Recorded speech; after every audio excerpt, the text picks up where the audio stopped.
Depression اور tension کس گھر میں زیادہ آتا ہے؟ جس میں بہت زیادہ سہولیات ہوتی ہیں، بہت زیادہ سرمایہ ہوتا ہے، 2-4 نوکر ہوتے ہیں، وہاں انزائٹی بھی ہوتی. کیوں؟ کہ دکھ ہمیشہ انسان کے ساتھ رہتا ہے. جب رزق کا، صحت کا، بچوں کا سارے دکھ نکل جاتے ہیں، بندے کو سہولت آتی ہے تو اب پریشان تو رہنا ہی ہے. لقد خلقنا الانسان فی کبد، اللہ نے انسان کو مشقت میں پیدا کیا ہے. اب انزائٹی آ جاتی ہے، ڈپریشن آتا ہے، ٹینشن آتی ہے. نبی پاک صلی اللہ تعالی علیہ وسلم نا طبیب روحا ہے، حضور دلوں کے طبیب ہیں. محبوب کو اللہ نے یہ کمال دیا ہے کہ حضور دل کی دنیا بدل ڈالتے. یعنی حضور کی بارگاہ عالی مرتبت میں جو آتا نا، باطنی طور پر، روحانی طور پر وہ تبدیل ہو جاتا، اس کی کیفیات بدل جاتی. کفر، شرک، نفاق، ہر چیز سے وہ دور ہو جاتا، حتیٰ کہ ہرس، ہوس، لالچ، یہ ساری بیماریاں اس کی جان چھوڑ جاتی. خدا را میری اس بات پر خاص توجہ کرنا، ہم بھی اگر چاہتے ہیں نا بے چین روحیں چین پائیں، تو پھر نا کوئی ایک بات حضور کی لے لے زندگی میں. ایک بات، ایک شخص صدر ہوا بہت بڑے غیر مسلم ملک کا، اس سے لوگوں نے کہا کہ آپ منشور دیں. یہ جو پہلی تقریر کرتے ہیں نا وزیر اعظم یا صدر، وہ تقریر دستور ہوتی ہے، منشور ہوتی ہے، میں یہ کروں گا، میں یہ کروں گا. اور ہمارے ہاں تو بہت سارے دعوے بھی کر دیے جاتے ہیں اسی تقریر میں. اس سے کسی نے کہا کہ اتنے ملک کے آپ صدر بنے ہیں تو ملک کیسے چلائیں گے؟ تو اس نے کہا میرے پاس مسلمانوں کے نبی کی ایک حدیث ہے صلی اللہ تعالی علیہ وسلم، میرا وہی دستور ہے، وہی منشور ہے. کہا وہ کیا؟ تو بڑی عام روایت ہم سب کو آتی ہے، نبی پاک علیہ السلام نے فرمایا مومن وہ ہے جو اپنے لیے پسند کرے وہی اپنے بھائی کے لیے بھی پسند کرے. وہ کہنے لگا بس میں نے طے کر لیا ہے، جو میرے اور میرے بچوں کے لیے اچھا ہوگا سارے ملک کے لیے وہی کریں گے. اسی میں ہم اپنا سارا دستور اور منشور رکھتے ہیں.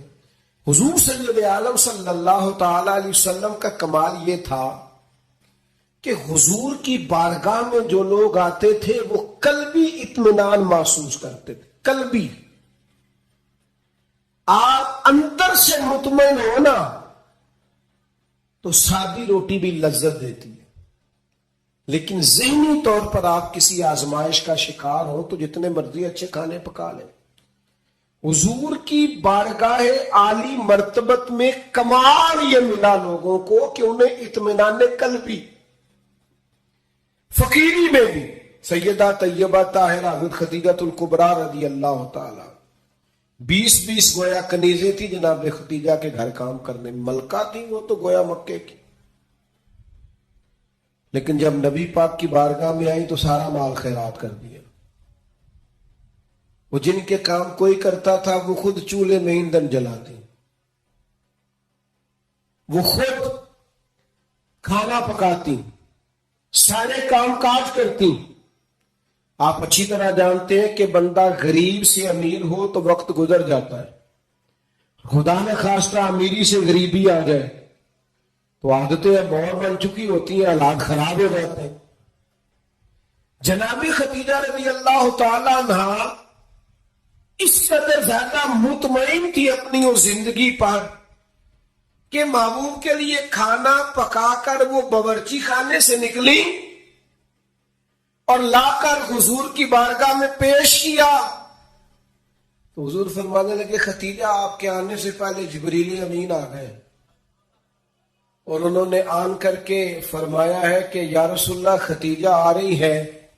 خدیجہ کا رب کہتا ہے میرا خدیجہ کو سلام کہہ دیجئے. وہ راحت، وہ اطمینان، وہ قرار، وہ سکون. حضرت مصعب ابن عمیر رضی اللہ تعالیٰ عنہ بڑی امیر ماں کے بیٹے تھے. مکہ شریف میں سب سے اعلیٰ گھوڑا، سب سے اچھے کپڑے اور سب سے مہنگا رہن سہن شارحین نے لکھا اس شخص کا تھا، حضرت ابن عمیر رضی اللہ تعالی۔ لیکن مشکات میں حدیث ہے،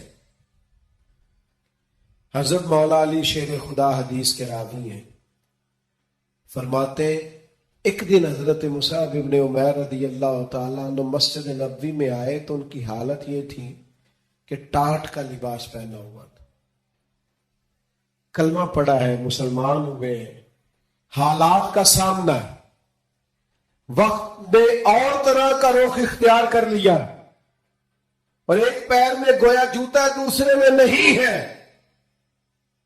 کوئی کام کیا چلے گئے۔ حضرت علی کہتے ہیں وہ چلے گئے پر حضور کی آنکھوں میں آنسو آ گئے اور کریم فرمانے لگے دیکھو یہ وہ تھا جو بڑا شاہانہ وقت گزارتا تھا، میری محبت نے اس کا کیا حال کر دیا۔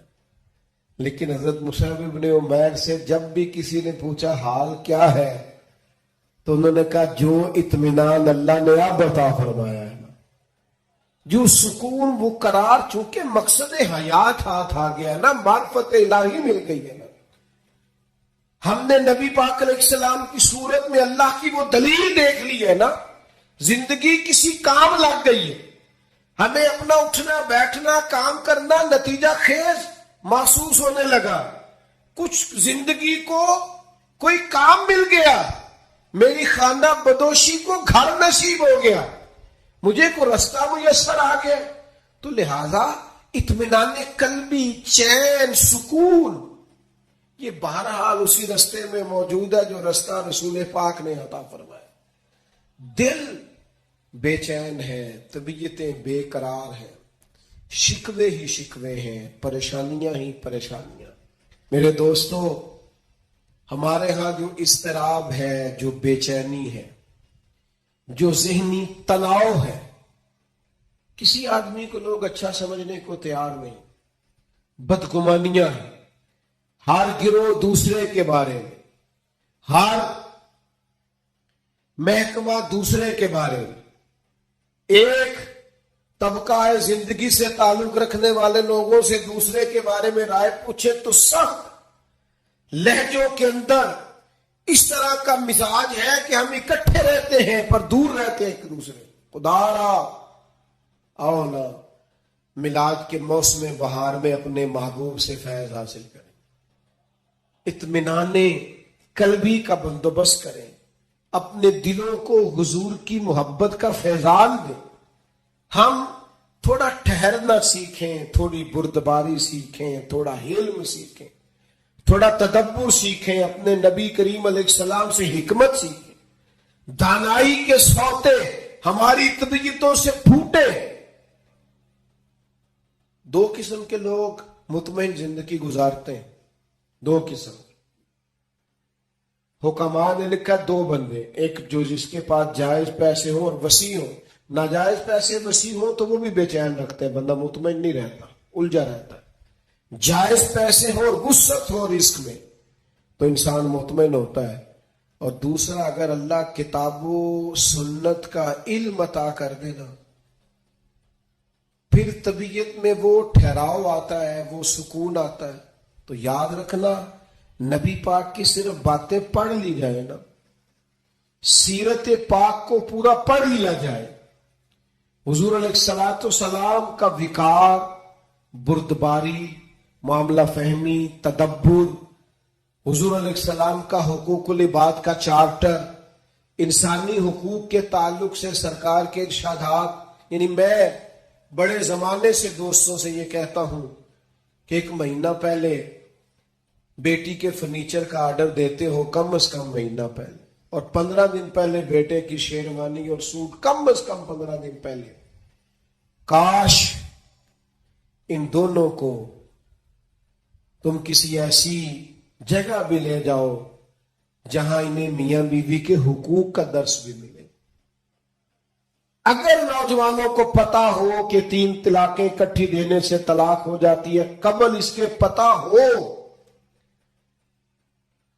تو جو سینکڑوں کیسز روز طلاق کے آتے ہیں اور وہ پچھتا رہا ہوتا ہے بعد میں، لیکن چونکہ اب اس نے دروازہ ہی بند کر دیا ہے، 3 طلاقیں دے، کیا کیا ہے؟ مسائل کا پتہ ہی نہیں، آگاہی نہیں. ہمارے گھروں میں انقلاب آئے گا، گھروں میں. کردار کی جو عظمت ہے نا، کردار کی، یار آپ کی اور میری زندگی کچھ اصول تو ہونے چاہیے، کچھ قاعدے، کچھ ضابطے. جدھر کی ہوا ہوئی ادھر کے ہو گئے. آج کل یہ نیا والا فیشن ہے، لہذا یہ اپنا لو. بھئی ہم کوئی ہوا کے دوش میں ہیں، کوئی لاوارث ہیں، اپنی کوئی تہذیب نہیں، تمدن نہیں، مزاج نہیں، طبیعت نہیں. یعنی جس طرح کا ماحول ہے اس طرح کے بن جاؤ. کردار میں کچھ قاعدے زندگی میں بنانے چاہیے، کچھ اصول وضع کرنے چاہیے، کچھ چیزیں طے کرنی چاہیے کہ مجھے ان حدود سے آگے نہیں بڑھنا. مومن کی اپنی ایک ذاتی شخصیت ہوتی، اس کا ایک اپنا رکھ رکھاؤ ہوتا، اس کی اپنی ایک وفاداری ہوتی. آپ جائیے اپنے بزرگوں سے ملیے، دیہاتوں کے لوگ کیا کہتے ہیں؟ وہ کہتے ہیں بس بھائی میں دوستوں کے ساتھ آتا جاتا تھا، گھومتا پھرتا تھا، اب یہ کام نہیں کرتا، اب میرے بیٹے کو میرا جوتا پورا آنے لگ گیا ہے، اب مجھے وفادار ہونا ہے. میں کیسے اپنی ملت کے نوجوانوں کو سمجھاؤں کہ تم گھٹنوں تک اگر اپنا لباس آدھا کر لے تو پتہ نہیں تیری کتنی کوئی گرمی کم ہو جاتی ہے، اور کس قدر زیادہ آسودگی اور آسانی محسوس کرتے ہو. حالانکہ گھر میں بہنیں ہیں، بیٹیاں ہیں، ماں ہیں. دیکھیے ایک اپنی وفاداری بھی ہونی چاہیے، اس کے کچھ قاعدے، ضابطے، اٹھنا بیٹھنا، اصول بھی ہونے چاہیے. نبی کریم صلی اللہ تعالی علیہ وسلم کی عظمت کردار کا یہ عالم تھا کہ عرب شریف کے اندر کنواری عورتیں بڑی ہی شرم و حیا والی ہوتی. لوگ مثال دیتے کہ تم تو کنواری لڑکی کی طرح شرم و حیا والا. قربان جائیں سیدہ طیبہ طاہرہ حضرت عائشہ صدیقہ رضی اللہ تعالیٰ عنہ فرماتی ہیں نبی پاک علیہ السلام عرب کی کنواری لڑکیوں سے بھی زیادہ حیا والے تھے. حضور حیا والے، متانت، سنجیدگی، کبھی شور و غل نہ کرتے، کبھی بازار میں نظریں اٹھا کے نہ چلتے، کبھی محبوب کی زبان سے معاذ اللہ کسی نے کوئی کمزور جملہ نہیں سنا. یہ کیا بات ہوئی، مجھے کسی نے غصہ دلایا تھا، میں نے گالیاں دے دی. تو آپ کے اصول کدھر گئے، قاعدے کدھر گئے، ضابطہ کدھر گیا؟ یہ کیسے ہو گیا کہ آپ بااصول آدمی تھے پھر بھی آپ کی زبان سے بازاری جملے نکل آئے؟ یہ ہو نہیں سکتا نا اگر آپ نے کوئی اصول زندگی میں بنا رکھے. تو عظمت کردار یہ رسول اللہ صلی اللہ تعالی علیہ وسلم کی زندگی کا ایک بنیادی عنصر ہے، بنیادی. اور پھر حضور سید عالم صلی اللہ تعالی علیہ وسلم کو اللہ تبارک و تعالی نے ایک شان اور بڑی امتیازی عطا فرمائی، بڑی انوکھی. وہ یہ تھی کہ اللہ تعالیٰ نے نہ محبوب کو فصاحت و بلاغت عطا فرمائی، یعنی بات کہنے کا جو سلیقہ، جو انداز حضور جانتے ہیں نا، یہ کسی اور کو نصیب. ہمارے ہاں نا بہت زیادہ باتیں کرنے کا رواج، اس کا نتیجہ یہ نکلتا ہے کہ انسان کے جملے بے وقت ہو جاتے ہیں. لوگ کہتے ہیں یار عادت ہے اس کی. اور کچھ لوگ ایسے ہوتے ہیں کہ جن کے پاس آپ بیٹھے نا تو کبھی کبھی تیل کی ضرورت پڑ جاتی ہے کہ تھوڑا تھوڑا یہاں لگا لے بندہ. کتنی باتیں سناتے ہیں، اتنی باتیں. اور آج کل تو ایک اور رواج بھی ہو گیا، کہتے ہیں قطع کلامی معاف اور ساتھ ہی بات شروع. تو میں کئیوں سے کہتا ہوں پہلے پوچھ تو لیں ہم نے معاف کیا بھی ہے کہ نہیں. آپ تو گن پوائنٹ پہ معافی لے رہے ہیں، آپ نے حکم دائر کیا ہے قطع کلامی معاف اور آپ شروع ہو گئے. گفتگو میں، لہجے میں، دعوت دینے میں، پیغام دینے میں، میں آپ کی خدمت میں عرض کروں گا روز بچوں کو بھی نہیں ڈانٹنا چاہیے، روز نہیں نصیحت کرنی چاہیے ورنہ نصیحت بے وقت ہو جاتی. روز ہی انسان کو اس طرح کا ماحول نہیں بنانا چاہیے وہ اس کی طبیعت ٹھہراؤ والی ہو. یعنی سکوت جو ہوتا ہے نا، چپ خاموش آدمی وہ لگتا ہے کہ کوئی طوفان لیے بیٹھا ہے، لگتا ہے کہ یہ اس وقت کسی خاص گہرائی اور گہرائی میں اتر کر کوئی اچھی منصوبہ بندی کر رہا۔ نبی پاک علیہ السلام کو اللہ نے بڑی فصاحت و بلاغت عطا فرمائی، لیکن اس کے ساتھ ساتھ اللہ تعالیٰ نے علم کے خزانوں کی کنجیاں دی۔ سرکار جب بات کرتے نا تو صحابہ فرماتے ہر جملہ دوسرے جملے سے جدا ہوتا، اس طرح حضور بولتے کہ اگر کوئی لفظ گننا چاہتا تھا تو گن بھی سکتا تھا۔ یعنی بات وہ ہمارے ہاں اکثر نا محافل میں ایسا ہوتا ہے کہ وہ بعض اوقات بڑی سادی سی بات بھی اتنے جوش کے ساتھ کی جاتی ہے کہ میری طرح کا طالب علم سوچنے لگ جاتا ہے کہ یہ بات تو آرام سے بھی کی جا سکتی تھی، اس میں اتنا پریشان ہونے کی ضرورت ہے؟ یہ سادی سی بات تھی، آپ بڑے خوبصورت لہجے میں بھی کہہ سکتے تھے۔ اللہ تعالیٰ نے محبوب کو فصاحت دی، بلاغت دی، معاملہ فہمی دی، اور حضور علیہ الصلوۃ والسلام بڑے ٹھہرے ٹھہرے انداز میں بات کرتے، لیکن جب بات کرتے تو حضور نہ بات کا رخ بدل دیتے۔ یعنی بندہ سوچ رہا ہے اس راستے جانے کی، لیکن کریم کی حکیمانہ بات بندے کا راستہ چینج کر دیتی، وہ بالکل انسان ڈائریکشن بدل لیتا کہ نہیں یار یہ راستہ ٹھیک ہے۔ آپ بات کو سمجھیے گا، ایک ہوتا ہے بندے کے پاس مال نہیں تو وہ فقیر ہے، کچھ لوگ ایسے ہوتے ہیں کہ وہ امیری میں فقیری کرتے ہیں، مالدار ہوتے ہیں، بڑا اللہ نے دیا ہوتا ہے، لیکن ان کے مزاج سے دولت نہیں چھلکتی، عہدہ نہیں چھلکتا، وہ درویشوں کے ساتھ بیٹھتے ہیں، سادہ طرز زندگی۔ یہ بھی نبی پاک علیہ السلام کا خاصہ ہے، حضور کی نبوت کی دلیل ہے کہ نبی پاک نے فقیرانہ زندگی کو اختیار کیا۔ آپ ذرا انداز دیکھیے، حضرت عمر رضی اللہ تعالیٰ عنہ کہتے ہیں میں ملنے کے لیے پہنچا تو موٹے بانگ کی چارپائی، حضور اس پر آرام فرمائے، فرماتے ہیں جب میں گیا تو سرکار اٹھ کے بیٹھے، اور جب حضور اٹھے نا تو آپ کی کمر مبارک سے نا ذرا کپڑا ہٹا۔ وہ جنہوں نے پرانی موٹے بان کی چارپائیاں دیکھی نا، منجدی منجی جنہوں کئی دس، تو وہ کبھی اٹھتے تھے نا سو کے تو کمر پر نشان چھوڑتی تھی۔ حضرت عمر رضی اللہ تعالیٰ عنہ اپنے مزاج کے لحاظ سے دلیر آدمی تھے، لیکن جناب فاروق اعظم رضی اللہ تعالیٰ عنہ نے محبوب کو اس حال میں اٹھتے دیکھا تو آنکھوں میں آنسو آ گئے، اور حضرت عمر نے نا ایک فکر بیان کی، ایک ڈائریکشن بیان کی، اپنی سوچ عرض کی حضور کی بارگاہ میں، عرض کی یا رسول اللہ صلی اللہ تعالی علیہ وسلم، ایک کیسر و کسرا اللہ کے دین کے دشمن ہے اور اتنی آرام دہ زندگی گزارتے۔ بہت سارے لوگ سوال نہیں کرتے وہ فلاں ملک دیکھو غیر مسلم ہے لیکن آسودہ حال کتنا ہے۔ محنت ضرور کریں، جد و جہد ضرور کریں، یہ بات کرنے کا مقصد یہ نہیں کہ محنت چھوڑ دی جائے، خوب مشقت کریں۔ جد و جہد تو انسان کو زندہ رکھتی، اس سے پتہ چلتا ہے کہ انسان کے اندر روح موجود ہے، جو بالکل ہلتے جلتے نہیں، حرکت نہیں کرتے ہو تو مردے ہو جاتے ہیں۔ تو زندگی زندہ دلی کا نام ہے، مردہ دل کیا خاک جیا کرتے۔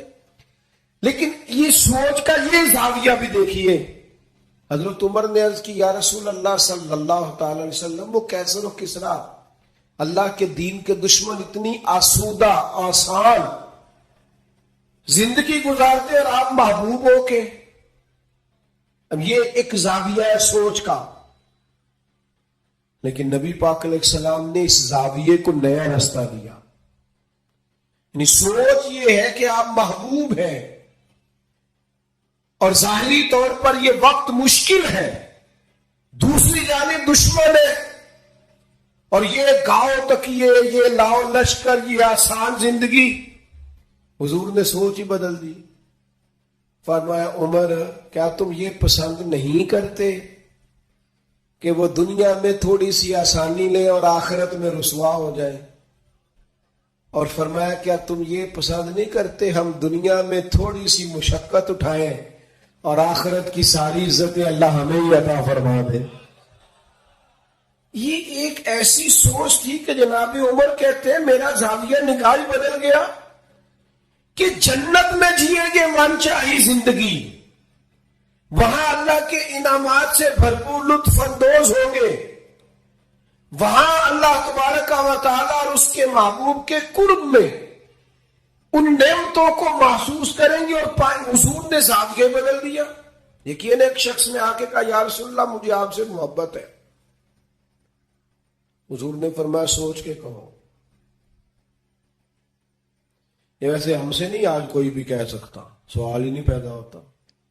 میں عاشق رسول ہوں تو کوئی بندہ کہے سوچ لے اچھی طرح، کہنا تو نے یہ کیسے بات کر دی، میرے سے بڑا عاشق ملے گا نہیں ڈھونڈنے سے۔ کہا یا رسول اللہ آپ سے محبت ہے، تو فرمایا سوچ لو۔ یا رسول اللہ آپ سے محبت ہے، فرمایا پھر سوچ لو۔ 3 بار حضور نے کہا۔ اس نے کہا حضور مجھے ہے محبت، تو پھر نبی پاک نے فرمایا فقر کے لیے تیار ہو جاؤ، آزمائش کے لیے تیار ہو جاؤ، یاری تیری سونا پر آزمائشاں تیریاں اگ، یہ سونا پرکھیا جامد ہے پر نال لگاں دے لگ، آزمائش کی تیاری کرو۔ یعنی ایسا نہیں ہے کہ مجھ سے محبت کرو گے تو بڑی آسودہ زندگی، ہر وقت آرام دہ وقت گزرے گا، یہ شہادت گاہ الفت میں قدم رکھنا لوگ آسان سمجھتے ہیں مسلمان ہونا۔ یا آپ کا خیال ہے کہ فلاں آدمی دیکھو کتنی موج میں ہے۔ میں اکثر کہا کرتا ہوں جو بندہ بڑا ہوتا ہے نا اس کے دکھ بھی اتنے بڑے ہوتے ہیں، اس کی آزمائشیں بھی اتنی بڑی ہوتی، قد کاٹ کے حساب سے آزمائش ہوتی ہے لوگوں کی۔ یاد رکھنا نبی پاک علیہ الصلوۃ والسلام نے سوچوں کو نیا زاویہ دیا، فقیرانہ زندگی، یعنی بہت زیادہ مال ہے حضرت عثمان غنی کے پاس، لیکن سارا اللہ کی مخلوق پر بانٹنے کے لیے رکھا ہوا ہے۔ خود اگر پیبند لگے کپڑوں سے بھی گزارا کرنا پڑتا ہے تو وہ سکھی ہے، آسان ہے۔ ایک دن بھی نہیں مانگا حضرت بلال حبشی نے کہ یا رسول اللہ میرا بھی تو مکان ہونا چاہیے نا۔ کیوں کہ حضور نے معراج سے واپس آ کے کہا تھا میں نے تمہارے چلنے کی آواز جنت میں بھی سنی ہے۔ تو جن کے محل بنے ہوئے تھے سوچیں بدلی ہوئی تھی، انہوں نے پھر اپنے زاویہ نگاہ کچھ اور بنایا۔ بس بات سمیٹنے کی طرف آ رہا ہوں۔ ایک چوتھی بات، نبی پاک علیہ الصلوۃ والسلام کے نبی ہونے پر اللہ تعالی کی طرف سے برہان ہونے پر بڑی دلالت کرتی، وہ یہ ہے کہ میرے رسول پاک نہ طبیب روحاں ہیں، حضور دلوں کے طبیب ہیں۔ یعنی کچھ چیزیں ایسی ہیں جو انسان کے ظاہر کو سنوار دیتی لیکن باطن پیاسا رہ جاتا ہے۔ آپ نے بہت سارے لوگ دیکھے ہوں گے، یہ انزائٹی بھلا کس گھر میں زیادہ آتی ہے؟ ایک حدیث ہے نا سرکار کی، ایک کہ نبی پاک علیہ السلام نے فرمایا کسی باپ کا اپنے بیٹے کے لیے بیٹی کے لیے سب سے بہترین تحفہ یہ ہے اسے اچھا ادب سکھا دے۔